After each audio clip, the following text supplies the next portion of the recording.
सतीश प्रकाश जी आप बताइए, अनिला सिंह जी कह रही है उनकी पार्टी में सब कुछ ठीक ठाक है, आप राजनीतिक विश्लेषक है, बताइए आपको सब कुछ ठीक ठाक लगता है? नहीं, जिस तरह के जो हालात पैदा हुए हैं वो सबके सामने जग जाहिर है ना। पिछले 8-10 दिन में जो घटनाएं घटी हैं, जिस तरह से योगी जी बार बार मोदी जी की तरफ और मोदी जी योगी जी की तरफ, तो ये अनिला जी मुझसे बेहतर जानते हैं। मैं उत्तर प्रदेश का नागरिक होने के नाते कुछ सवाल है।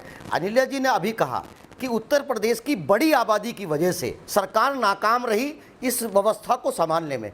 तो अनिला जी, यही उत्तर प्रदेश है जिसकी वजह से आप केंद्र में सरकार चला रहे हैं। यही उत्तर प्रदेश है जहां पे इसकी अधिक आबादी के कारण ही यहां से सबसे ज्यादा लोकसभा के सदस्य आपको जिता करके भेजे हैं। यही उत्तर प्रदेश की जनता में देखिए, कभी भी आपको सत्ता किस लिए दी थी? आपने कभी इस बात का मंथन किया? इससे पूर्व की जो सरकार थी उसके ऊपर आपने आरोप लगाए कि उनकी कानून व्यवस्था बहुत बेहतर नहीं है। अगर आप उत्तर प्रदेश की जनता आपको मौका देगी तो आप कानून व्यवस्था को सुधारेंगे। आपको एनालिसिस करना चाहिए कि आपने इतनी बड़ी सरकार और स्पष्ट बहुमत होने के बावजूद भी क्या आप उत्तर प्रदेश की कानून व्यवस्था संभाल पाए? आपने एनकाउंटर तो कराए। मुख्यमंत्री जी ने यह दावा किया कि या तो अपराधी का एनकाउंटर हो जाएगा या अपराधी जेल के अंदर रहेगा। जब अपराधी जेल के अंदर है, एनकाउंटर कर दिया आपने, फिर उत्तर प्रदेश में अपराध क्यों पनप रहा है? आपको बताइए।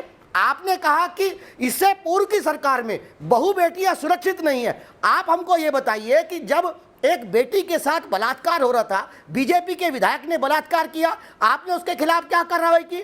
आप ही के बीजेपी के एक बड़े लीडर जो केंद्र में अटल जी की सरकार में बाकायदा राज्य गृह मंत्री रहे, जब उन्होंने एक बेटी के साथ बलात्कार किया तब बीजेपी उसके साथ रही। अगर हाथरस में एक बेटी के साथ बलात्कार होता है तब आपके तमाम लीडर आरोपियों के घर पे जाकर के बैठते हैं। तो ये कैसी सरकार है? आपने पिछली सरकार के ऊपर ये आरोप लगाए कि पिछली सरकार ने कहीं ना कहीं नौकरियों की बंदरबाट की, आपने विज्ञापन नहीं निकाले, आपने किसी को नौकरी दी? अगर नौकरी की बात करते हैं तो हमने नौकरी दी। हमने इस उत्तर प्रदेश के अंदर, जब पूरे देश में भ्रष्टाचार से नौकरियां मिलती है, हमने 1 लाख सिपाहियों की भर्ती करी, जिसको भारत सरकार नहीं, जिसको पूरी दुनिया ने एक पैमाना माना। और आप देखेंगे घर घर में बालिकाएं, बेटियों को नौकरी गई। हमने 1 लाख सफाई कर्मचारियों को भर्ती किया, हमने 1.5 लाख शिक्षकों को भर्ती किया, 10 लाख इस उत्तर प्रदेश में हमने नौकरियां बांटी। आपने कितनी नौकरियां बांटी? तो ये चीजें हैं। और देखिए, आज भी बीजेपी के हित में